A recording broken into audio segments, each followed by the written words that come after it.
और चलिए अब बात करते हैं एक ऐसे पाखंडी बाबा की जो खुद को गुरु कहता था, योग सिखाने की बात करता था, लेकिन असल में वो था पाखंड का तस्कर, नशे का सौदागर और अपराध का कारोबारी।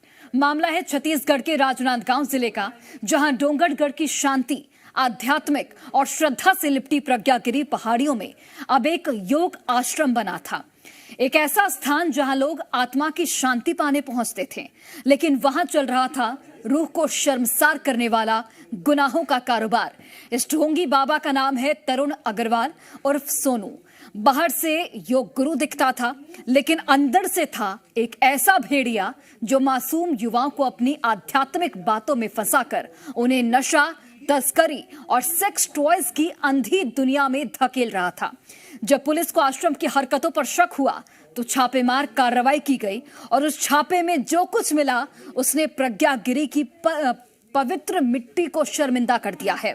नशे का जखीरा, विदेशों से मंगवाए गए सेक्स टॉयज, संदिग्ध दस्तावेज और तमाम ऐसी चीजें जिनका ध्यान और योग से लेना देना उतना ही है जितना पाप का मंदिर से। अब सवाल यह है कि क्या यह केवल एक बाबा की दुष्ट सोच है या इसके पीछे काम कर रहा है एक सुनियोजित नेक्सस जो अध्यात्म के नाम पर देश की आत्मा को बेच रहा है।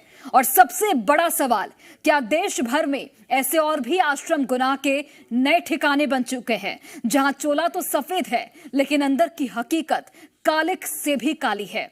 फिलहाल जांच जारी है, लेकिन इस घटना ने एक बार फिर नकली बाबाओं के ढोंग की पोल खोल कर रख दी है। तो योग की आड़ में जिस तरीके से यहां पर यह गुनाह किया जा रहा था, तो सवाल कई उठ रहे हैं। ये क्रांति बाबा, इनका असली नाम तरुण अग्रवाल है, तरुण कुमार अग्रवाल। कई वर्षों पहले ये गोवा चले गए। गोवा में रिसोर्ट के माध्यम से ये योगा क्लासेस चलाते थे, लेकिन अभी कुछ महीनों से ये डोंगरगढ़ वापस आए। जिस जमीन पर इन्होंने आश्रम बनाया, 6 करोड़ रुपए में ये जमीन खरीदी, उसके बाद आश्रम इन्होंने बनाया। पिछले कई महीनों से डोंगरगढ़ में लगातार चाकूबाजी की गतिविधियां बढ़ रही थी, तो पुलिस ने जांच शुरू की। इसी सिलसिले में पुलिस ने मुखबिर की सूचना में यहाँ पे रेड कार्रवाई की। रेड कार्रवाई करने के बाद इस बाबा के आश्रम से भारी मात्रा में गांजा, सेक्स टॉय, वियाग्रा गोली और कई ऐसे आपत्तिजनक सामान मिले जिनका सामाजिक जीवन में होना गलत है। इसलिए पुलिस ने शायद बाबा को गिरफ्तार भी कर लिया। और चलिए डोंगरगढ़ से हमारे सहयोगी हितेश शर्मा इस वक्त लाइव जुड़ गए। हितेश, आप उसी आश्रम के बाहर मौजूद हैं जहां पर ये गंदा खेल खेला जा रहा था। प्रशासनिक व्यवस्थाओं पर भी कई सवाल खड़े होते हैं, क्योंकि लंबे समय से यह आश्रम संचालित हो रहा था और अभी तक किसी को भनक तक नहीं लगी कि अंदर क्या कुछ चल रहा था। जी देखिए, बिल्कुल आपको बता दूं, जी मीडिया सुबह से ही अपने दर्शकों को ग्राउंड जीरो से दिखा रहा है कि आखिर बाबा की काली करतूत क्या थी। आप सामने मेरे पहाड़ देख रहे हैं, ये वही पहाड़ है जिसे प्रज्ञागिरी पहाड़ कहा जाता है। इसी प्रज्ञागिरी पर्वत के किनारे में बाबा का आश्रम है। बड़ा सवाल जी मीडिया जो जिला प्रशासन से ये कर रहा है वो ये है कि ये पहाड़ के किनारे की जमीन है, संरक्षित क्षेत्र है, तो फिर इस जमीन की रजिस्ट्री हुई कैसे? 5 करोड़ रुपए में बाबा ने इस आश्रम के लिए इस जमीन को खरीदा। दूसरा सवाल यह है कि लगातार जब बाबा इस तरह के आश्रम को यहाँ पर जब बना करके क्रियाकलाप किए जा रहे थे, तो हमें कुछ स्थानीय लोगों से जब हमने बातचीत की तो उन्होंने ये बताया कि कुछ रशियन लड़कियां भी आश्रम में आया करती थी, गोवा के कई लोग आया करते थे। तो इस प्रसिद्ध और धार्मिक पर्यटन स्थल पर जब विदेशी नागरिक यहाँ आया करते थे, तो क्या उसकी सूचना स्थानीय पुलिस को या स्थानीय जिला प्रशासन को, क्या बाबा के द्वारा या यहाँ के जो अधिकारी है उनके द्वारा क्या किसी तरह की कोई तफ्तीश या पूछताछ की जाती थी? ये कई सवाल है। देखिए, सवालों के घेरे में बाबा का पूरा आश्रम इसलिए भी है क्योंकि 32 एकड़ की वो जगह है जिसमें 5 एकड़ की जगह पर आश्रम फैला हुआ है। आश्रम में कई ऐसी अनैतिक चीजें भी दिखी है। डिस्क्राइब करते रहिए, इसके साथ ही आसपास का जो एरिया है वो भी दिखाइएगा कि वहां पर क्या कुछ सामग्री अभी भी मौजूद है। जी देखिए, बिल्कुल ये पहाड़ के पास में हूं और आप देख सकते हैं ये पहाड़ जो है वो प्रज्ञागिरी पहाड़ है और इसी प्रज्ञागिरी पहाड़ के किनारे में जो है वो बाबा ने पूरी जो जमीन है वो जो उस जमीन पे उनका जो आश्रम बना हुआ था। देखिए, ये भी जो जमीन है ये भी बताया जा रहा है कि आश्रम के नाम की ही जमीन है और ये रोड से बहुत पास है, सड़क के किनारे ही ये जमीन बनाई गई है। अब सबसे बड़ी बात यह है कि इस पूरे मामले पर जिला प्रशासन के साथ साथ स्थानीय जो डोंगरगढ़ का प्रशासन है उसके ऊपर भी कई सवाल उठते हैं, क्योंकि देखिए बाबा लगातार गोवा से आना जाना करता था और उनकी अपनी एक पर्सनल गाड़ी भी थी, बड़ी महंगी प्रीमियम गाड़ी में बाबा घूमा करते थे। और जब लगातार जो है ये चाकूबाजी की घटनाएं जब सामने आई, चाकूबाजी के साथ साथ जब लगातार अपराध बढ़ने लगा डोंगरगढ़ में, तो पुलिस ने फिर कार्रवाइयां शुरू की। कुछ चाकूबाजों को जब हिरासत में लिया गया तो उन्होंने ये बताया कि वो उस बाबा के आश्रम के पास से उन्हें गांजा मिलता है, जिसके बाद पुलिस ने जब छापे मारा तो ये पता चला कि लगभग 2 किलो गांजा जो बाबा के आश्रम से बरामद किया गया। लेकिन जब बाबा के रहस्य लोक के अंदर पुलिस और जिला प्रशासन की टीम दाखिल हुई तो वो भी हैरान रह गई, क्योंकि बाबा का जो आश्रम था वो पूरी तरह से ऐशो आराम से भरपूर था। आप और हम तो सादा पानी पीते हैं, नल का पानी पीते हैं, मिनरल वाटर जो पिया जाता है वो बहुत नॉमिनल कीमत का होता है, लेकिन बाबा जो पानी पीता था वो हिमालयन कंपनी का गुलाबी ढक्कन वाला पानी होता था, जो कि बहुत महंगा मिलता है। डोंगरगढ़ जैसी छोटी जगह पे यदि बाबा इतनी अय्याशी और साजो सामान और ऐशो आराम के साथ रहता था तो सबसे बड़ा सवाल यही उठता है कि आखिर डोंगरगढ़ जैसे पवित्र धाम में, पवित्र धर्म नगरी में बाबा इस तरह से गंदगी मचाने का काम कर रहा था और यहाँ के स्थानीय प्रशासन को इसकी भनक तक नहीं थी। हितेश, सवाल ये भी उठता है कि क्या सिर्फ बाबा की ये करतूत हो सकती है?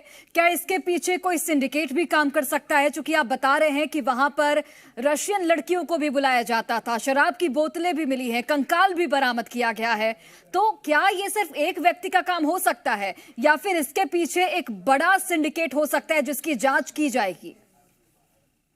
जी देखिए, बिल्कुल बाबा चूंकि कई ट्रस्ट भी चलाता है और बताया जा रहा है कि लगभग 10 ऐसे एनजीओ है जिसका बाबा जो है जिसका मुख्य ट्रस्टी है। अब सबसे बड़ा सवाल यह है कि वो 10 एनजीओ आखिर है कहां? हाँ। जब लगातार जी मीडिया ग्राउंड जीरो से रिपोर्टिंग कर रहा था तो हमें अपडेट एक अपने दर्शकों को और बता दूं, जो मैंने पहले भी बताया कि अब छत्तीसगढ़ की पुलिस गोवा की पुलिस से संपर्क कर रही है, ये पतासाजी की जा रही है कि आखिर ये जो बाबा था ये गोवा में कौन से स्थान पर इसके और भी आश्रम है और ऐसे कितने आश्रम इस बाबा ने पूरे छत्तीसगढ़ के अलावा गोवा में बना रखे हैं। चूंकि बाबा जो है उनकी पैदाइश डोंगरगढ़ की ही है, राजनांदगांव जिले में पड़ता है डोंगरगढ़, और ये 10वीं और 12वीं की परीक्षा देने के बाद बाबा जो है वो भागकर गोवा चले गए। गोवा में लगातार लंबे समय से वहीं थे और अचानक जब एक दिन बाबा यहाँ प्रकट हुए तो गेरुआ वस्त्र, बड़ी बड़ी जटाएं और बड़ी बड़ी दाढ़ी के साथ साथ नाक पर नथुनी पहन के जब बाबा यहाँ आए तब फिर उन्होंने बताया कि वो योग गुरु है और अंतरराष्ट्रीय योग गुरु है, वो इंटरनेशनल लेवल पर वो योगा सिखाते हैं। इतना ही नहीं, बाबा अब तक 100 से ज्यादा देशों की यात्रा कर चुके हैं। अपडेट रिपीट कर रहा हूं, 100 से ज्यादा देशों की यात्रा अब तक बाबा कर चुके हैं।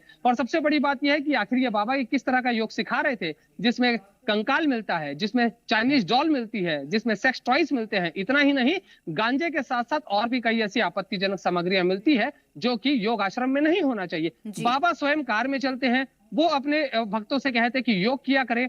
योग करने की बात कह के वो स्वयं कार में घूमते हैं। इतना ही नहीं, बाजू में जिम की मशीनें रखी हुई हैं, महंगी मशीनें हैं, वो सारे इक्विपमेंट जिम के हैं। जब बाबा योग करते हैं तो उन्हें जिम की इक्विपमेंट्स की क्या आवश्यकता है? तो कहीं ना कहीं सारी जो चीजें हैं वो कहीं ना कहीं बाबा के ऊपर कई सवाल खड़े करती है और जी मीडिया लगातार अपने दर्शकों तक ये खबरें पहुंचाता रहेगा कि आखिर इस पापी ये जो बाबा है, इस बाबा का असल काम क्या है, ये बाबा कौन है और ये जो बाबा है इसके पीछे किस तरह का कोई सिंडिकेट काम कर रहा है या कोई विदेशी ताकत इस बाबा के पीछे है। हाँ। क्योंकि एक ताजा अपडेट दर्शकों को और बता दूं कि जब इस बाबा को गिरफ्तार किया गया तो इसके पास से कुछ विदेशी मुद्राएं भी मिली है। बताया जा रहा है कि कम से कम डॉलर की शक्ल में कम से कम 2 गड्डियां ऐसी थी जो डॉलर के नोट से। तो अब एक बड़ा सवाल फिर ये उठता है कि आखिर विदेशी करेंसी बाबा के पास कहां से आ रही थी, कौन व्यक्ति है जो बाबा तक लगातार विदेशी जो मुद्राएं हैं वो पहुंचा रहा था। तो कहीं ना कहीं एक बड़ा ये सिंडिकेट मालूम पड़ता है और जब जैसे जैसे पुलिस इस पे कार्रवाई करेगी, आगे बिल्कुल जांच जैसे जैसे आगे बढ़ेगी और भी चीजों का खुलासा होगा जिस पर आप नजर बनाकर रखेगा हितेश। और ये भी जानकारी दीजिए कि जो वो आश्रम है वहां पर बाबा के अलावा और कितने लोग कर्मचारी के तौर पर काम करते थे या फिर कह ले कि उनके भक्त के तौर पर वहां पर रहते थे। ये भी जानकारी दीजिएगा कि वहां पर जो लोग बाबा से मिलने पहुंचते थे वो कितने की संख्या में थे, क्योंकि आसपास के जो क्षेत्र के लोग थे वो योग सीखने एक तरह से बाबा से आते थे। तो ऐसे कितने लोगों की संख्या हो सकती है? जी देखिए, बताया जा रहा है कि बाबा के आश्रम लगभग रोजाना 10 से 12 लोग हमेशा जाया करते हैं, लेकिन ये लोकल लोग नहीं है, ये यहाँ के स्थानीय नागरिक नहीं है, ये बाहर के हुआ करते हैं। क्योंकि देखिए डोंगरगढ़ की जो सीमा है वो हाँ। महाराष्ट्र से लगती है, तो कुछ महाराष्ट्र के लोग आया करते थे। बताया जाता है कि गोंदिया, आमगांव और नागपुर के कई ऐसे भक्त हैं, रसूखदार भक्त हैं, जो कि बाबा के आश्रम आया करते थे। वो लोग बाबा को कई प्रकार की एक मोटी डोनेशन के तौर पे उनको डोनेशन भी दिया करते थे। इसके अलावा वो जो क्षेत्र है, जिस क्षेत्र में बाबा ने आश्रम बनाया है, वो क्षेत्र बड़ा रहस्यमय क्षेत्र है। क्योंकि देखिए वो पहाड़ के एकदम किनारे है, और पहाड़ के किनारे होने के कारण पहुंच मार्ग बहुत आसान नहीं है। तो पहुंच मार्ग आसान होने के कारण, चूंकि वहां लाइट्स वगैरह भी नहीं लगी है, सड़कें वगैरह नहीं बनी है, तो पहुंच मार्ग आसान नहीं होने के कारण स्थानीय लोग वहां बहुत ज्यादा नहीं जाया करते थे। क्योंकि बाबा स्थानीय निवासी है, डोंगरगढ़ का ही रहने वाला है, तो बहुत सारे लोग उन्हें जानते थे। तरुण अग्रवाल उनका नाम है, और प्यार से उनके पुकार का नाम सोनू हुआ करता था। तो अब सबसे बड़ी बात यह है कि इस पूरे मामले पर जो है, अभी बाबा के रहस्य लोक का जब हमने जो अवलोकन किया, हमने जब पूरी तरह से मुआयना किया, तो ये भी देखा कि बाबा के आश्रम के पीछे वाले हिस्से में एक कंकाल तो लटका है, लेकिन कंकाल के ऊपर में जो उनकी कमरे हैं, बाकायदा एसी लगी है, सारी सुख सुविधाएं जितनी होनी चाहिए हितेश, वो पूरी लग्जरियस सुविधाओं के साथ बाबा वहां पर रहता था और ये गंदा खेल खेलता था।